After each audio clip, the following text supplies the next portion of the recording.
Je viens spécialement bénir le nom de Jésus-Christ. Nous allons aujourd'hui toucher un point important, un point qui perturbe plusieurs chrétiens. Mais béni soit le nom de Jésus, de ce que par sa grâce et pour sa gloire, à la lumière de la parole de Dieu, nous allons recentrer les choses, afin de permettre au peuple de se connecter à la vérité prophétique au nom de Jésus-Christ. N'oublions pas que nous sommes dans les minutes prophétiques pour la gloire de Dieu. Et quand je parle de minutes prophétiques, je parle de révélation.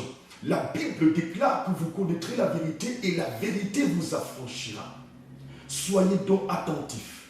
Nous allons aujourd'hui parler de la problématique du mariage. La problématique du mariage. Qu'est-ce que j'entends par problématique du mariage? La problématique du mariage, c'est l'ensemble des questions que nous nous posons par rapport au mariage. C'est l'ensemble des interrogations. C'est l'ensemble des préoccupations. Mais béni soit le nom de Jésus, l'étoile brillante du matin, qui descendra en ce moment pour apporter une lumière au-dessus de toute lumière, une lumière qui va briser le joug de l'ignorance au nom puissant de Jésus-Christ. Les trois préoccupations concernant, n'est-ce pas, le mariage. Il s'agit de la préoccupation concernant la polygamie, ça c'est un. Il s'agit de deux, de la préoccupation concernant le choix du conjoint. Est-ce l'homme de Dieu qui a habilité à choisir? Est-ce la famille? Est-ce le parent? Est-ce le concerné? Il s'agit aussi de toucher la troisième préoccupation qui concerne les divorcés. Est-ce possible pour un divorcé de se remarier? Voilà ce que nous allons visiter prophétiquement par rapport à ce sujet. Pour répondre à toutes ces préoccupations, il serait judicieux prophétiquement d'inviter l'alpha et l'oméga. Je veux dire celui qui est à l'origine du mariage. Car ma Bible me dit dans Genèse 2, verset 24, que l'homme quittera son père et sa mère et s'attachera à sa femme. Et les deux formeront une seule chair. C'est Dieu qui est à l'origine du mariage. Et si nous parlons de Dieu, forcément nous devons parler de sa souveraineté. Nous ne pouvons pas parler de Dieu sans parler de sa souveraineté. Et c'est sur cette base que nous allons répondre avec exactitude à toutes les préoccupations. Mais retenons d'emblée que c'est le Dieu que je sers qui est à l'origine du mariage. Il est donc hors de question que nous laissons les personnes dénigrer cette institution. Si le Dieu que je sers a trouvé bon de créer le mariage, c'est parce que prophétiquement, ce mariage, je veux dire cette notion, je veux dire ce projet, je veux dire cette bénédiction, apporte quelque chose que nous ne pouvons pas expliquer par la chair. Il est donc important pour nous de revisiter notre mentalité et de demander pardon à Dieu à chaque fois que nous avons méprisé l'institution de Dieu. C'est Dieu qui déclare que celui qui a trouvé une femme a trouvé le bonheur. Il est l'alpha et l'oméga. Il est le commencement et la fin. Mais il a trouvé bon de déposer quelque chose dans cette institution qui est le mariage. Je t'invite donc à demander pardon à Dieu à chaque fois que tu as méprisé cette institution, à chaque fois que tu as méprisé ce sujet. On parlait tantôt de la souveraineté de Dieu. Et nous devons retenir que souveraineté de Dieu veut dire que Dieu fait comme il veut, quand il veut et où il veut. Il est donc important pour nous de répondre à la première préoccupation, parlant de la polygamie.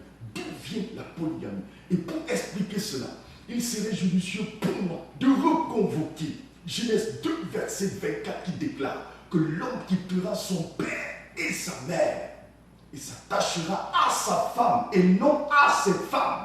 Il s'agit du singulier et non du pluriel. Dieu ne dit pas que l'homme s'attachera à ses femmes, c'est-à-dire à 2 femmes, 3 femmes. Dieu parle d'une femme. Donc initialement, Dieu dans sa souveraineté avait prévu une femme pour l'homme. D'où vient donc la polygamie? Certainement tu te poses la question. Certainement tu te dis, qu'est-ce qui s'était passé? Mais pour comprendre ce mystère, permettez-moi d'inviter sur la table le verset 18 de Romains 7 pour ne pas dire Romains 5, versets 18 à 20. Dans cette histoire, nous allons comprendre l'origine de la polygamie. Ma Bible me dit que c'est par la désobéissance d'un homme que le péché est entré dans le monde. C'est par la désobéissance d'Adam que la polygamie est entrée dans le monde. C'est par la désobéissance d'Adam que la disgrâce est entrée dans le monde. C'est par la désobéissance d'Adam que le mal est entré dans le monde. Soit rendu à Dieu, car par l'obéissance du roi des rois, par l'obéissance de l'étoile brillante du matin, la justification est entrée dans le monde. Et quand je parle de justification, je parle de reconstitution. Dieu, par Jésus-Christ, a reconstitué ce qui avait été gâté. Qu'est-ce qu'on appelle reconstitution? C'est l'action de reconstituer. Dieu, par Jésus-Christ, a reconstitué le mariage, c'est-à-dire ramener dans sa forme première, reparer dans sa forme première, tel que Dieu l'avait prévu initialement. Jésus-Christ de Nazareth, par son obéissance, a rétabli le mariage dans sa forme première. Il est donc hors de question pour un enfant né de nouveau de s'engager dans un mariage polygamique. Non, ce n'est pas ton lot au nom de Jésus-Christ, car Jésus a payé le prix pour te permettre d'expérimenter la gloire, pour te permettre d'expérimenter ce qui est parfait au nom de Jésus.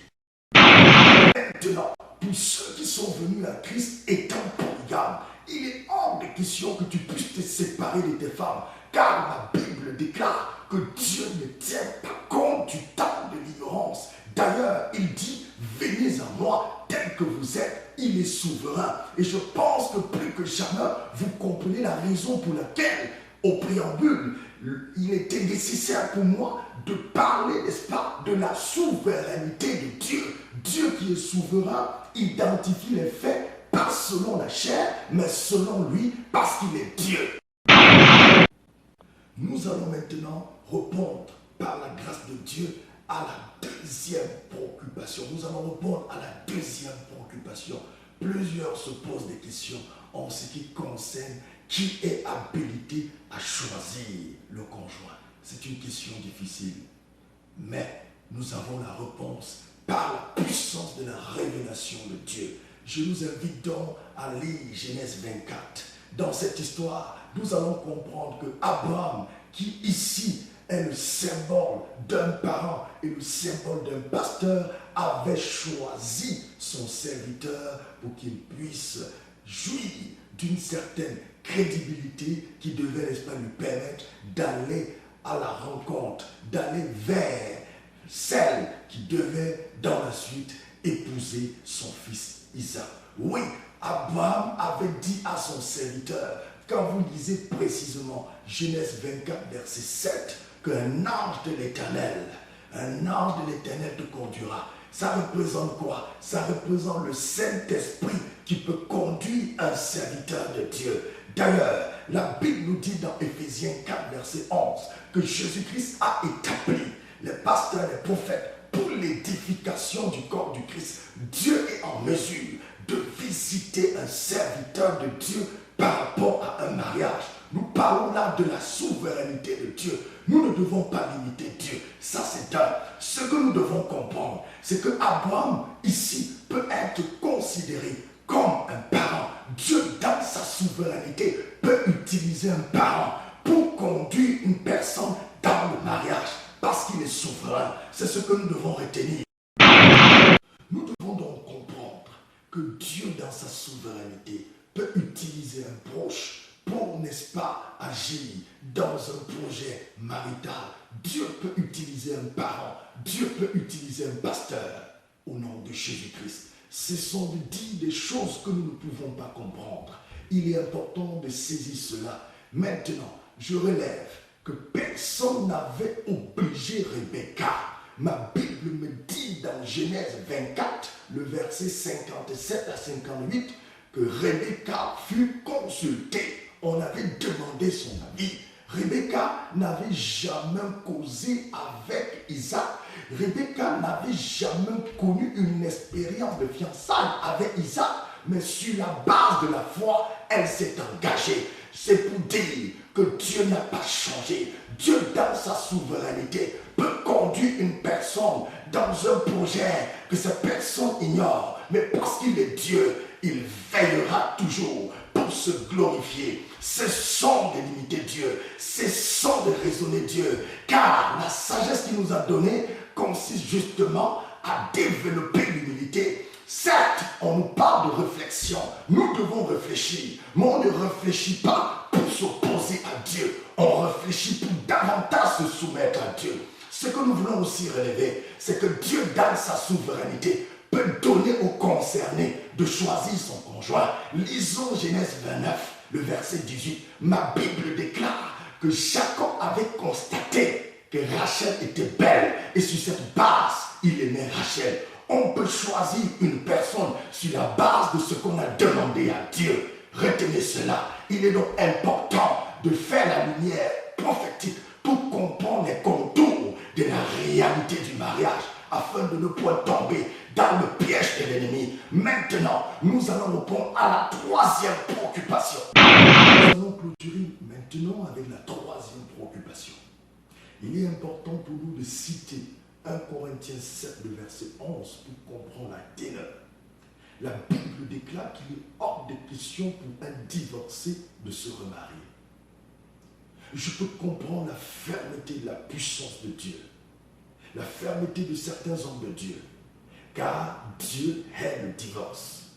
D'ailleurs, je viens prophétiser la victoire de Jésus dans les foyers au nom de Jésus, et je brise tout esprit de divorce dans les foyers au nom de Jésus-Christ de Nazareth. Pour ceux qui attendent la réconciliation, je déclare au nom puissant de Jésus-Christ un miracle palpable dans la vie des divorcés au nom puissant de Jésus-Christ. Retrouve ta femme qui était partie, ça fait 1 an. Retrouve ton époux qui était parti, ça fait 2 ans, 5 ans. Car rien n'est impossible à Dieu au nom puissant de Jésus-Christ de Nazareth. Il est donc important pour nous de nous encourager, de vous encourager à rester ferme dans le mariage. Quelles que soient les difficultés, persévère. Nous pouvons tout par celui qui nous fortifie. Le bonheur est possible dans le mariage au nom de Jésus-Christ. N'abandonne pas ton mari, n'abandonne pas ton épouse au nom puissant de Jésus-Christ de Nazareth. Il est souvent très facile d'accuser les orientations prophétiques parce que quelque part nous passons par des difficultés. Mais que je vous le dise, ce n'est pas un homme qui avait envoyé le prophète Samuel vers Saül. C'était Dieu. Mais ce que les gens doivent comprendre au travers de cette histoire, c'est que nous avons notre peuple de responsabilité. Donc il est hors de question que tu négliges ton mari, que tu négliges ton épouse. Comptant sur l'orientation que tu as reçue au début de ton mariage. Il est souvent très facile d'accuser Dieu, très facile d'accuser les serviteurs de Dieu. Je prie pour que Dieu te visite au nom puissant de Jésus-Christ. Mais maintenant, j'ai une bonne nouvelle pour ceux qui attendent dans cette position. Pour ceux qui ont divorcé et ne peuvent plus expérimenter un retour avec leurs ex. Écoutez bien. Je m'en vais citer la parole dans Proverbe 26, verset 4 à 5 qui déclare « Réponds à l'insensé selon sa folie et ne réponds pas à l'insensé selon sa folie. » Dieu ne se concrétise pas. Il est souverain. Et dans sa souveraineté, Dieu peut opérer un miracle. D'ailleurs, quand nous lisons 1 Corinthiens 7, verset 17, Paul dit ceci, mais seulement que chacun marche selon son appel. Dieu ne tient pas compte du temps de l'ignorance. Peut-être tu as connu un mariage au départ qui était beaucoup plus charnel et Dieu dans sa souveraineté a orchestré comme il a orchestré et maintenant s'apprête à t'envoyer la personne adéquate avec qui vous allez expérimenter le bonheur. Sois béni au nom puissant de Jésus-Christ. Au nom de Jésus, je viens prophétiser la compréhension prophétique en ce ce qui concerne le domaine du mariage dans la vie des chrétiens au nom puissant de Jésus-Christ. Retenons que Dieu hait le divorce. Il hait le divorce. Je refuse le divorce dans vos vies au nom puissant de Jésus-Christ Nazareth. Que Dieu vous bénisse d'une manière spéciale. Que la gloire lui soit rendue au nom de Jésus. Retenez que la vérité prophétique ne se débat pas, mais elle s'est bon.